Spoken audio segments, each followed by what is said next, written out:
এঁচোড় চিংড়ি হলো বাঙালিদের খুব সুস্বাদু একটা খাবার। হাই এভরিওয়ান, আমি ফিদা রায়চৌধুরী। আজকে সেই রেসিপিটা তুলে ধরবো। নিয়ে নিয়েছিলাম চিংড়ি মাছ, তারপর নিয়ে নিয়েছিলাম ইঁচড়। ভালো করে চিংড়ি মাছটা গরম জলে ধুয়ে নুন আর হলুদ 1 টেবিল স্পুন স্প্রেড করে দিলাম। তারপর চিংড়ি মাছটা ফ্রাই করে নিলাম অল্প আছে।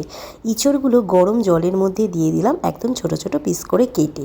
ইঁচড়টা কিন্তু আমি হাতে তেল লাগিয়ে ইঁচড়টা কেটেছিলাম, নাহলে আটা হয়ে যায়। নিয়ে নিয়েছিলাম পেঁয়াজ কুচি, আদা, রসুন আর কাঁচা লঙ্কা।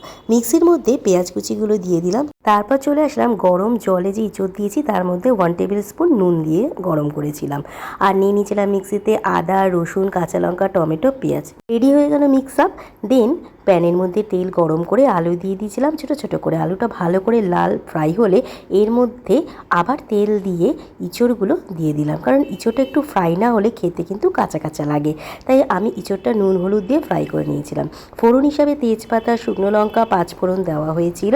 আর পাঁচফোড়নটা কিন্তু তোমরা অল্প দেবে, আমিও অল্প দিয়েছিলাম। তার সাথে টমেটোটা একটু দিয়ে দিয়েছিলাম একদম পিউরি করে। তারপরে যে গ্রেভিটা বানিয়েছিলাম সেই মিক্স আপটা এই তেলের মধ্যে দিয়ে ভালো করে সাঁতলে নিয়েছিলাম। তারপর 1 টেবিল স্পুন শুকনো লঙ্কার গুঁড়ো, জিরে গুঁড়ো, ধনে গুঁড়ো আর একটু মিষ্টি না দিলে চলে না, অল্প পরিমাণে চিনি এর মধ্যে অ্যাড করে দিয়েছিলাম। তারপর ইঁচড়ের মধ্যে যে ভাজা আলুটা করে রেখেছিলাম ওটা ছড়িয়ে দিলাম ইঁচড়ের ওপরে। তারপর ভালো করে ইঁচড় আলু সাঁতলে নিলাম, কারণ ইঁচড়টা কিন্তু একটু লাইট ফ্রাই করে নিয়েছিলাম। তারপর অল্প পরিমাণে জল দিয়ে এটা বসিয়ে দিলাম। চিংড়ি মাছগুলো ফ্রাই করে নিয়েছিলাম।